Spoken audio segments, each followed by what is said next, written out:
আপনি কোথায় চলে গেছেন? পৌরসভাকে জানান, পৌরসভাকে হচ্ছে কি জানান না জানান মালিককে আর স্ল্যাবগুলো ড্রেনে ফেলে দিয়েছে, দেখুন স্ল্যাবগুলো ড্রেনে ফেলেছে এখান দিয়ে, তারপরে শেষে আপনার এই তো দেখছি ওসলা আছে সব পুকুরে ফেলবে। পুকুর যদি ভরাট হয় এই দুদিপাড়াটা এই কানাদিকে এরিয়াটা পুরো ডুবে যাবে বর্ষাকালে। এটা কবে থেকে শুরু করেছে? কবে থেকে শুরু করেছে? এটা কাল থেকে আরম্ভ করেছে। এখন দেখছি যে এখন জিজ্ঞেস করলাম, তাই বললো যে হ্যাঁ পুকুরটা ভরাট হবে। এই পুকুর ভরাট করা যাবে না। এখানে সকালে যখন আমি 5:30 নাগাদ এসেছি তখন দেখি জেসিবিটা দিয়ে এরকম মাটি, পুকুরের ভিতরে মাটি ঠেলে এবং ভরাট করছে।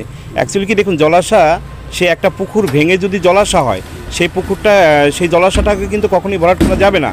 কেননা যে পৌরসভা থেকে আমাদেরকে নোটিশ করতে হবে, চেয়ারম্যান সাহেবকে নোটিশ করলে তখন হয়তো আমরা একটা মার্কিং, পৌরসভা থেকে একটা মার্কিং করে দিবে, সেটা তখন তারা কাজ করতে মানে গার্ডওয়ালের কাজটা তখন করতে পারবেন। কেননা তারা একা পৌরসভায় নোটিশ না করে এইভাবে লুকিয়ে চুরিয়ে যেভাবে পুকুর ভরাট করছে, এই আশেপাশের বাসিন্দার এবং সকলেরই অসুবিধা হবে।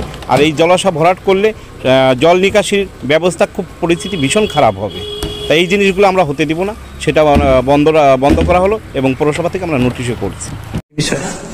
না, এরকম কোনো বিষয় ঘটেনি। বিষয়টা যেটা সেটা হচ্ছে আমাদের কাটোয়া কালনা কোঅপারেটিভ ব্যাংক, আমাদের ব্যাংক সরকারিভাবে একটি টাকা পেয়েছে বিল্ডিং কনস্ট্রাকশনের জন্য। সেই কনস্ট্রাকশনের জন্য সরকারি যেভাবে নিয়ম অনুযায়ী দরপত্র করে টেন্ডার করে যেভাবে সম্পূর্ণ নিয়ম অনুযায়ী আমাদের সিলেকশন হয়েছে, মানে যিনি কাজ করবেন সেই কোম্পানি সিলেকশন হয়েছে, টেন্ডার করে যেরকম ভাবে হয় যা প্রসিডিওর, সরকারি ইঞ্জিনিয়ার এটা দেখার জন্য সরকারি ইঞ্জিনিয়ার নিযুক্ত আছে। সুতরাং জিনিসটা পুরোপুরি সরকারি ইয়েতে হচ্ছে এবং এখানে এরকম কোনো ঘটনা ঘটেনি। এবারে হ্যাঁ, ওখানে একটা পুকুরের অংশ আছে কিন্তু তার মধ্যে ডিমার্কেশন আছে, সেখানে কোনো পুকুরের ইয়েতে কোনো ইয়ে হয়নি। পৌরসভার তরফে দাবি যে পুকুর বুঝানো হচ্ছে, তাহলে সেটা না না একদমই আমি এই দাবি আমি 100% অস্বীকার করলাম।